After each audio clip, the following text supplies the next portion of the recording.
주식을 살 때 어떤 종목을 사는 것이 좋을까요?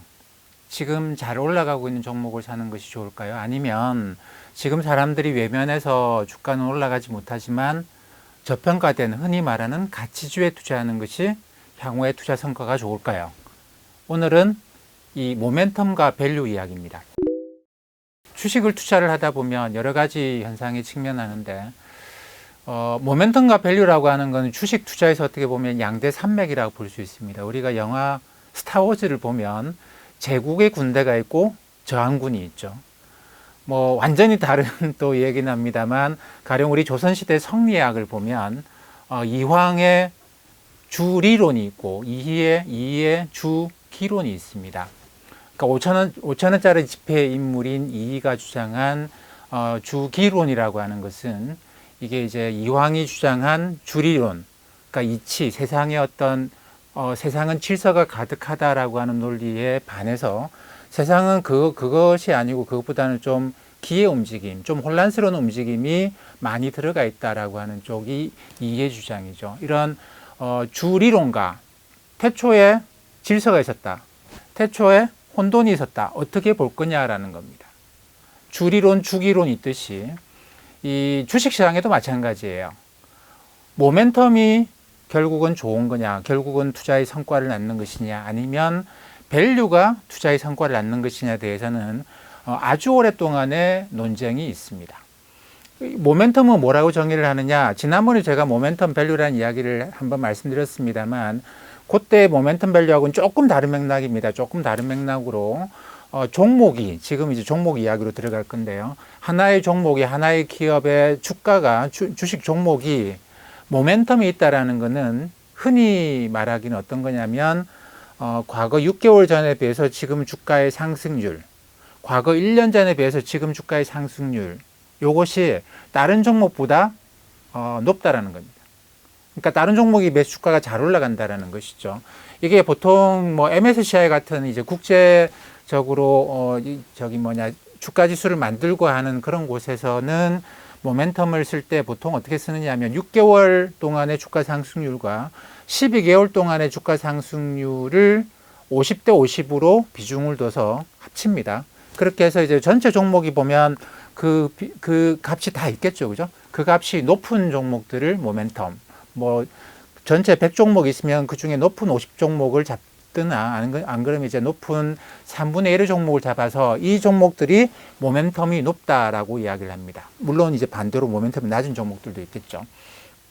이런 종목에 투자하는 것이 어떤 성과를 낼 것이냐에 대해서 오래전부터 이걸 지수로 만들어 놓은 게 있어요. 그래서 MSCI 모멘텀 인덱스라고 하는 게 선진 주식시장 23개 나라인데요. 이 나라의 각 여러 종목에 대해서 이 모멘텀을 구분해서 모멘텀 높은 종목들의 지수를 만들어 놓은 그런 MSCI 월드 모멘텀 인덱스라는 게 있습니다. 또 이제 이거하고는 어떻게 보면 정반대되는 의미로 밸류 인덱스라는 게 있어요. 이 밸류 인덱스는 보통 이제 우리가 이야기하는 가치 투자자들이 이야기하는 그런 것들이죠. 뭐 PBR이 낮다, PER이 낮다, 이런 기준을 적용해서 지금 주가 올라가고 있다, 떨어지고 있다가 아니고 이 기업이 벌어들이는 이익이나 기업의 내재적인 가치에 비해서 좀 주식시장에서 덜 평가받고 있는 종목들, 내재 가치에 비해서 이제 굉장히 높게 평가받는 기업들이 있겠죠. 근데 그 기업들 말고 낮게 평가받고 있는 기업들을 모아서 이것도 MSCI가 밸류 인덱스라고 해서 오래전부터 또 이 지수를 이제 계산을 하고 있습니다. 제가 보니까 1996년부터는 매월, 매일 이 지수가 계산이 되고 있어요. 어떤 종목이 좋은 성과를 거두었을까요? 1996년 이후로 지금 뭐 20몇 년이 지났네요. 한 25년이라고 잡으면 어떤 게 좋은 성과를 냈을까요? 많은 사람들이 가치 투자, 그러니까 밸류 인덱스가 더 좋지 않았을까라고 생각을 하실지 모르겠습니다만 결과는 모멘텀 인덱스가 압도적으로, 정말 압도적으로 높은 성과를 내고 있습니다. 무슨 이야기냐면 지난 25년 동안 올라가는 종목을 사는 것이 흔히 말하는 뭐 가치 투자자들이 이야기하는 종목을 사는 것보다 훨씬 더 좋은 성과를 냈다라는 겁니다. 이거는 뭐 여러 가지 의미로 우리가 한번 생각해 볼 수 있을 것 같아요. 모멘텀이라는 건 뭐냐면 사람들이 글로 가는 거잖아요. 근데 밸류라고 하는 건 뭐냐면 사람들이 글로 가지 않아요. 근데 사람들이 저러 가는 것에 비해서 나는 좀 청개구리 투자. 사람들은 다 저게 좋다고 이야기하지만 아니다. 사람들이 꼭 옳은 건 아니잖아. 사람들이 잘못된 길로 가고 있을 거야. 나는 이 종목을 살 거야. 이게 이제 밸류의 의미고, 모멘텀이라고 하는 거는 뭐 사람들이 맞겠지, 뭐 맞으니까 절로 가는 거 아니겠어라고 해서 그냥 사람들이 가는 대로 따라가는 건데, 갈수록 주식시장이 사람들이, 주식시장에 들어오는 사람들이, 그리고 이제 전반적인 평균적인 사람들이 예전에는 정말 아무것도 모르고 따라다니는 사람들이 많았다고 한다면 전 세계적으로 교육이 굉장히 좀 많이 올라왔죠. 사람들이 많이 배웠습니다. 그러다 보니까 이제는 사람들이 그냥 가는 곳으로 따라가도 그게 훨씬 더 좋은 결과를 낳더라는 겁니다. 근데 학계에서 보면 이게 이제 오랫동안의 논쟁이 있어 왔거든요. 저도 1600년대부터 해서 주식시장 역사, 그리고 주식시장에 대해서 사람들이 생각하는 거, 그리고 주식시장에 대해서 각 의회나 정부가 규제 가한 거, 그리고 이제 가장 결정적으로는 제가 이걸 주식 투자의 사상사라고 불러야 될 것 같은데, 경제학에도 사상사가 있고 사회 사상사 이런 거 있습니다. 그 사회에 대해서 어떻게 생각하느냐, 경제에 대해서 어떻게 생각하느냐에 대한 어떤 생각의 역사적으로 변화가 있는데, 주식 투자에도 그런 게 분명히 있거든요. 이렇게 투자하는 게 좋을 거야, 저렇게 투자하는 게 좋을 거야. 이렇게 투자하는 사람이 성과를 많이 냈다. 역사적으로 이제 위인들도 나오는 거죠. 주식 투자의 위인들. 이렇게 보면 이게 이제 아까 제가 처음에 양대 산맥이라고 말씀드렸다시피 주식 투자에는 모멘텀을 중시하는 사람과 밸류를 중시하는 사람으로 크게 나뉩니다. 뭐 나머지 사람들도 있겠습니다만 크게 두 개의 산맥으로 나뉘는데, 제가 최근에 이제 인터넷 검색을 하다가 괜찮은 글 하나를 발견을 했어요. 그래서 혹시 뭐 시간이 되시거나 하시는 관심 있으신 분들은 한번 읽어보시길 권하는데, 이게 이제 원문은 Newfound Research라는 외국의 한 운용사의 CIO가 코레이 호프슈타인이라는 사람인데, 이분이 이제 글을 하나 쓴 게 있습니다. 근데 뭐 차트 빼고 나면 원문은 뭐 A4 한 서너 페이지 정도밖에 안 되는 것 같아요. 그렇게 길진 않은 글인데, 이게 주식시장 이 글의 제목이 뭐냐면 지난 200년간의 모멘텀의 역사입니다. 지난 200년 동안에, 그러니까 미국 주식시장의 역사는 지난 200년이거든요. 200년 동안에 미국 주식시장에서 사람들은 모멘텀이냐 밸류냐에 대해서 계속 이야기를 해왔는데, 이걸 이제 쭉 정리를 해놨더라고요. 짧게 정리를 해놨습니다. 근데 어떤 분이 이걸 이제 한글로 번역을 해놨어요. 번역을 해놓은 게 있는데, 그래서 검색 사이트에서 모멘텀의 역사라고 해서 검색을 해보시면 그 번역된 글이 나올 겁니다. 한번 읽어보시면, 제가 이제 심지어 영화 스타워즈 제국군대와 저항군 이렇게 양대 산맥으로 모멘텀과 밸류를 구분할 정도로 주식시장에서는 이거냐가 결국은 투자의 성과를 좌우하는 거구나라는 걸 느끼실 수 있을 거라고 봅니다. 거기 보면 옛날에 처음에 주식시장 역사에서는 전부 다 모멘텀이었죠. 올라가는 거 사고 떨어지는 거는 공매도까지 하고 막 팔고 그랬는데, 이게 이제 우리가 어느 순간부터인가는 기업의 재무제표를 보기 시작했습니다. 그러면서 기업의 내재 가치에 집중하기 시작을 했어요. 그게 언제냐면 그게 1900년 들어오면서부터입니다. 그 이전에는 사실 재무제표라는 것도 없었고요. 근데 이게 1900년대 들어오면서 재무제표라는 것도 생기고, 그래서 이제 1929년, 30년에 대공황 이후에는 미국이 뭘 하느냐면 재무제표의 공시를 의무화시키는 그런 법을 만듭니다. 그게 1933년 미국의 증권법이라고 하는 게 핵심인데, 투자자 보호를 위해서 기업은 의무적으로 재무제표를 공시를 해야 된다라는 것이죠. 그때도 대부분의 사람들은 기업 회계를 몰랐습니다. 주식을 투자하는 사람들도 회계도 모르고 몰랐죠. 그러다 보니까 극소수의 사람들만이 이 기업의 재무제표를 분석하고 기업의 내재 가치를 볼 수 있었다라는 겁니다. 이게 우리가 지금 이야기하는 가치 투자자의 탄생이에요. 벤자민 그레이엄이 제가 정확하게 기억이 안 나요. 37년인가 33년인가 그때 이제 그 Security Analysis라고 하는 책을 쓰는데, 두꺼운 책이 있습니다. 그 책이 이제 기업의 재무제표를 갖고 그 기업의 내재 가치를 분석하는 책인데 이게 가치 투자자들한테는 그 거의 바이블에 해당하는, 그리고 이제 벤자민 그레이엄을 가치 투자자의 아버지라고 표현을 하죠. 워렌 버핏도 벤자민 그레이엄의 제자 중에 한 명입니다. 근데 이때부터 이제 가치 투자라고 하는 게 본격적으로 부상을 합니다. 1930년대 이후로부터. 그러니까 그때부터 나타났던 이유는 왜냐하면 아까 말씀드린 것처럼 재무제표가 이제 발표가 되기 시작하고, 근데 그걸 분석할 수 있는 사람들은 많지 않은 거예요. 그러니까 사람들은 우르르 몰려다니는데 이 사람들이 무슨 정보가 있어서 몰려다니는 게 아니고 그냥 몰려다니는 거고, 사람들이 좀 무지했던 상태였던 거죠. 근데 그 당시에 똑똑한 사람들은 재무제표를 분석하고 기업의 내재 가치를 보기 시작했어요. 그러면서 이게 이제 1970년대, 80년대 완전히 꽃을 피우게 되죠. 이게 우리가 이야기하는 가치 투자라고 하는 겁니다. 벤자민 그레이엄에서 시작해서 워렌 버핏, 지금도 왕성한 활동을 하고 계시죠. 요 흐름이 가치 투자입니다. 근데 한번 생각해 보자라는 겁니다. 지금 투자를 하는, 주식 투자를 하는 사람들도 1930년대, 40년대, 50년대, 60년대, 70년대 투자자들처럼 움직이겠냐라는 겁니다. 지금은 사람들이 기본적으로 인터넷을 창작하고 있죠. 그게 맞는 말인지 틀린 말인지 즉각 검색을 합니다. 저도 집에서 이제 뭐 이런저런 이야기를 하다 보면 다들 그러죠. 뭐 아는 사람들끼리 술자리에서도 무슨 막 내가 뭘 아는 척을 하면 다들 스마트폰 딱 꺼내가지고 검색을 해봅니다. 뭐 심지어는 뭐 나무 위키피디아 이런 거 보고 여기 있는 내용하고 똑같은 이야기네. 아, 저 사람은 저거 외워서 이야기하는 거, 이런 것까지 이제 파악을 할 정도거든요. 그렇기 때문에 사람들이 옛날 사람들하고는 달라요. 옛날에는 무지해서 그냥 우르르 몰려다녔다고 한다면, 지난번에 제가 그런 한 예를 들었죠. 1998년에 디 이코노미스트지에 실렸던 사파. 어떤 사람이 전화를 합니다. 그래서 누가 어떤 종목을 이야기를 한 것 같아요. 이 사람이 이제 excellent라고 이야기합니다. excellent. 아주 훌륭하다, 그 기업. 근데 excellent라고 한 게 아니고 excellent라고 한 것 같아요. 그러니까 옆에 있던 사람이 셀 하면서 전부 다 셀 난리가 납니다. 아니, 정말 그 기업이 훌륭하다는 이야기를 한 건데 이게 하다 보니까 셀 이렇게 돼버려요.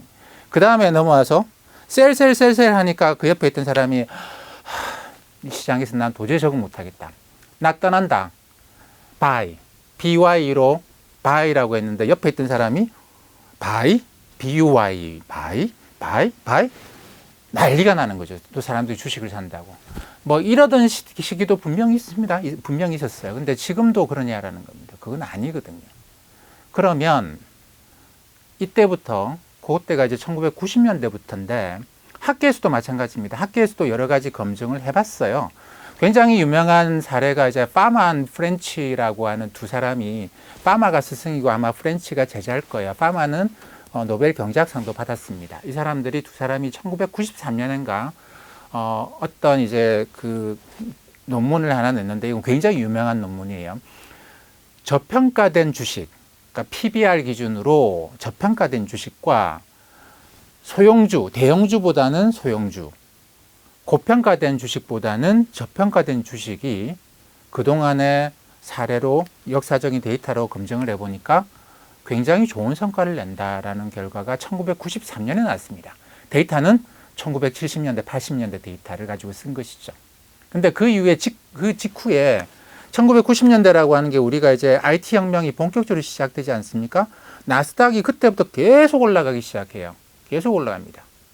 1993년이 막 그때 시점, 그때쯤이에요. 그러니까 이게 1990년대 중후반에 가니까 이미 과거 데이터로 돌려보기 시작하니까 그런 식의 조그마한 종목이나 저평가된 종목이 주식시장에서 투자 성과가 좋은 게 아니고 올라가기 시작하는 종목들이 계속 올라오더라라는 게 학계에서도 나오기 시작합니다. 그러니까 1993년에 파마 프렌치가 했던 이야기는 그냥 과거의 이야기고, 90년대 중후반을 넘어서면서부터는 학계에서도 모멘텀에 주목을 하기 시작합니다. 제가 이번 주에 리포트를 쓰면서 MSCI 모멘텀 인덱스, 밸류 인덱스를 한번 비교를 해봤더니 1996년부터 했는데 압도적으로 모멘텀 인덱스가 주식시장에 장기적으로, 그냥 단기적이 아니고 그냥 잠깐 며칠, 몇 주 좋은 게 아니고 장기적으로 계속 올라왔다라는 겁니다. 이거는 그 뒤에 깔려 있는 어떤 사상이라는 측면에서 보면 어떤 게 깔려 있느냐면 사람들이 똑똑하다라는 겁니다. 사람들이 그렇게 바보처럼 무르르 몰려다니는 이제는 그런 세상은 아니다라는 겁니다. 또 한 가지 다른 각도에서 또 살펴보면 이건 어떤 의미를 갖고 있느냐면 가치 투자라고 하는 거는 기본적으로 깔고 있는 전제가 뭐냐면 세상이 계속 돌고 돈다라는 전제를 깔고 있습니다. 사람들이 지금은 이 종목을 그냥 외면하고 있지만 왜냐하면 지금은 이게 핫하지 않은 거죠. 저게 핫하니까 저쪽으로 막 사람들이 가 있는데 결국은 돌겠지 뭐 이것도 다시 올 거다라는 거. 언제까지나 저게 핫할 거냐라는 겁니다. 올라가고 나면 저 너무 올라갔네 이제 싼 거 사자라고 해서 올라가고 비싸진 거는 또 내려오고 이렇게 돌고 또 돌고 하는 게 세상이다라고 보면 저평가된 종목을 사야죠. 이거 나중에 올라갈 거니까. 근데 이런 시대가 좀 지난 것 같아요. 저는 이걸 어떻게 보느냐면 경제가 골고루 성장하고 산업들이 뭐 사양 산업 이런 게 잘 없고 새로운 산업이 막 등장하면 요즘은 뭐라고 이야기합니까? 이걸 파괴적 혁신이라고 이야기를 하죠. 그냥 새로운 혁신적인 제품이 나와서 모든 기존에 존재하던 기업들한테 혜택을 주는 게 아니고 기존의 산업을 파괴시키면서 새로운 산업이 올라옵니다. 이걸 이제 요즘 파괴적 혁신이라고 이야기하는데 이런 세상에서는 얘가 새로 등장한 애가 주가가 막 올라가는데 그러고 나 시간 지나고 나면 지금 파괴당할 애가 살아남아서 다시 올라올 거냐라는 겁니다. 파괴적 혁신 세상에서는 저평가된 종목들이 나중에 다시 올라오는 게 아니고 사라져 버리는 것이죠. 얘들이 계속 세상을 장악해 들어가는 그런 현상이 발생을 하는데 이게 언제부터 이랬느냐? 1990년대 우리나라에서도 1990년대 중반에 인터넷이 들어오기 시작하죠. 1980년대 말에 PC가 우리나라에서도 이제 팔리기 시작을 합니다. 당시에 제가 이제 가장 초기에 나온 개인용 퍼스널 컴퓨터 그게 그때 뭐 AT도 아닌데 하드도 없는데 그게 그때 뭐 200 몇십만 원 처음에 그랬던 것 같아요. 1987년 그럴 때 그랬던 것 같은데 그때부터 이제 PC라는 게 사람들한테 퍼지기 시작하고 90년대 중반 이후로는 인터넷이 보급되기 시작하고 이런 식입니다. 이러면서 그때부터 이 파괴적 혁신이라는 게 이게 쭉 올라오는 과정이죠. 지금도 그게 계속되고 있는 과정입니다. 물론 중간에 2000년에 닷컴 버블로 해서 한번 훅 올라갔다가 훅 꺼지기도 했습니다만 몇 년간의 진정 과정을 거치면서 다시 치고 올라오는 게 지금이겠죠. 물론 또 가다가 또 이게 조정을 거치긴 하겠습니다만 여전히 지금 세상은 파괴적 혁신이 주도하고 있는 세상이다라고 봐야 됩니다. 그냥 뭐 좀 외면당했다가 시간 지나면 다시 올라오고 그렇게 이제 돌고 하는 세상이 아닌 것 같다라는 겁니다. 세상이 돌고 돌면 가치 투자가 정말 훌륭한 투자죠. 정말 훌륭한 투자입니다. 사람들이 그냥 관심이 사라졌을 뿐 이 기업의 가치가 본질적인 가치가 변한 건 아니거든요. 그리고 사람들은 무지해서 지금 저기 간 거고 똑똑한 사람들은 절로 안 가요. 여기 남아 있을 거다. 이렇게 생각하면 가치 투자가 맞아요. 근데 사람들이 왜 절로 가느냐? 파괴적 혁신이라는 걸 알기 때문에 여기 남아 있으면 이거 사라질지도 모른다라고 해서 지금 절로 간다고 한다면 모멘텀 투자가 현명한 투자가 된다라는 것입니다. 그 때문에 이게 이제 모멘텀 투자, 가치 투자라고 하는 거는 아마도 긴 역사에서 보면 돌고 하는 걸 거예요. 지금은 파괴적 혁신이 주도하고 있는 시기가 지금 한 30년 정도가 계속되고 있는 것 같은데 이 동안에는 새롭게 또 오르는 애한테 우리가 글로 갈 수밖에 없습니다. 모멘텀 투자가 좋은 성과를 계속 낼 수밖에 없는 상황이에요. 근데 언제까지나 이럴 건 아니죠. 언제까지나 계속 파괴만 일삼지는 않을 거 아닙니까? 이 파괴를 일삼는 기업들도 어느 순간부터인가는 이게 안정을 찾기 시작할 거예요. 그래서 이제 파괴적 혁신이 산업의 핵심이 아니고 안정적인 어떤 경제로 돌아가기 시작하면 그때부터는 또다시 가치 투자가 부각될 수 있습니다. 근데 지금은 모멘텀 투자가 지난 30년 동안을 지배해 왔다라고 생각하시면 되지 않겠는가 싶습니다. 그러면 어떻게 하는 게 좋은 거냐라는 거, 어떻게 하는 게 좋은 거냐? 어떤 규칙이 있느냐, 법칙이 있느냐. 어떨 때는 이게 좋고, 어떨 때는 저게 좋고. 근데 저는 그런 생각을 합니다. 저는 그런 생각을 하는데, 주식 시장이라고 하는 거는, 자연 섭리에 따라서 만들어진 건 아니에요. 또는 신이 만든 작품은 아니다라는 겁니다. 이게 만약에 자연의 섭리에 따라서 만들어졌거나 또는 이제 다르게 표현하시는 분들은 신이 만든 어떤 창조물이라고 생각을 하면 거기에는 분명히 처음부터 질서가 들어가 있어요. 조화와 균형이 들어가 있습니다. 그럼 우리는 열심히 연구해서 거기 들어가 있는 법칙, 질서, 조화를 발견해내고 그 법칙에 따라서 행동을 하면 됩니다. 근데 주식시장이라고 하는 거는 자연이 만든 게 아니고 신이 창조한 게 아니고 인간이 만든 거예요. 그렇기 때문에 그 주식시장을 구성하고 있는 사람들이 어떤 사람이냐에 따라서 법칙이 작용하는 게 아니고 어떤 사람이냐에 따라서 어떨 때는 이러기도 하고 어떨 때는 이러기도 합니다. 가치 투자가 정말로 좋은 성과를 낼 때, 모멘텀 투자보다 좋은 성과를 낼 때, 70년대, 80년대, 우리가 흔히 이야기하는 유명한 미국 주식시장의 위대한 사람들이 있죠. 그 중에 한 사람 또 피터 린치라고 하는 그런 분도 계시는데, 이런 분들이 활동할 때는 가치 투자의 전성 시기였어요. 근데 그때는 이제 어떤 시기였느냐면, 지금처럼 개인 투자자들이 이렇게 ETF 사면서 투자를 하는 게 아니고, 그냥 개인 투자자들은 펀드 매니저한테, 잘한다는 펀드 매니저한테 돈을 맡겨놓고, 이 잘한다는 펀드 매니저들은 일반인보다도 월등히 어떤 높은 정보를 갖고 기업들을 골라냈습니다. 일반 투자자들은 이 펀드 매니저가 갖고 있는 정보에 접근을 할 수가 없었어요.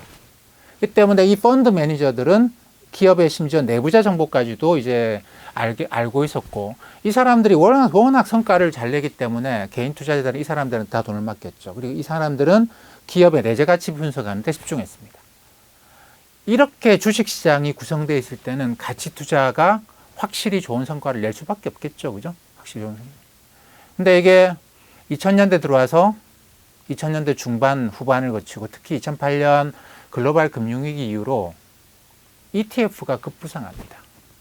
사람들이 지금 그 전에 한 10년을 봤더니 펀드 매니저가 잘하는 것 같지가 않더라는 거예요. 그러면서 이미 이제 90년대부터 존 보글이라고 하는 뱅가드의 회장이었죠. 얼마 전에 돌아가셨는데 이 존 보글이 이제 인덱스 펀드를 이야기하기 시작합니다. 아니 그 비싼 돈 내고 펀드 매니저한테 돈 맡기지 말고 그냥 주식시장을 따라간 S&P 500, 코스피 이런 거 투자하는 인덱스 펀드에 그냥 투자하세요.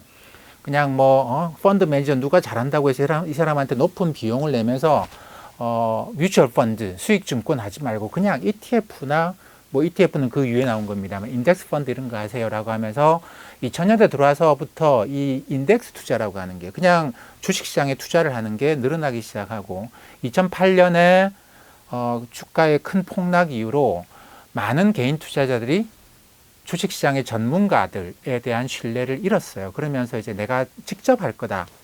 나도 이제 옛날처럼 그렇지 않다. 이제 기관 투자자들이 정보 있고 나는 정보 없고 그런 세상이 아니다.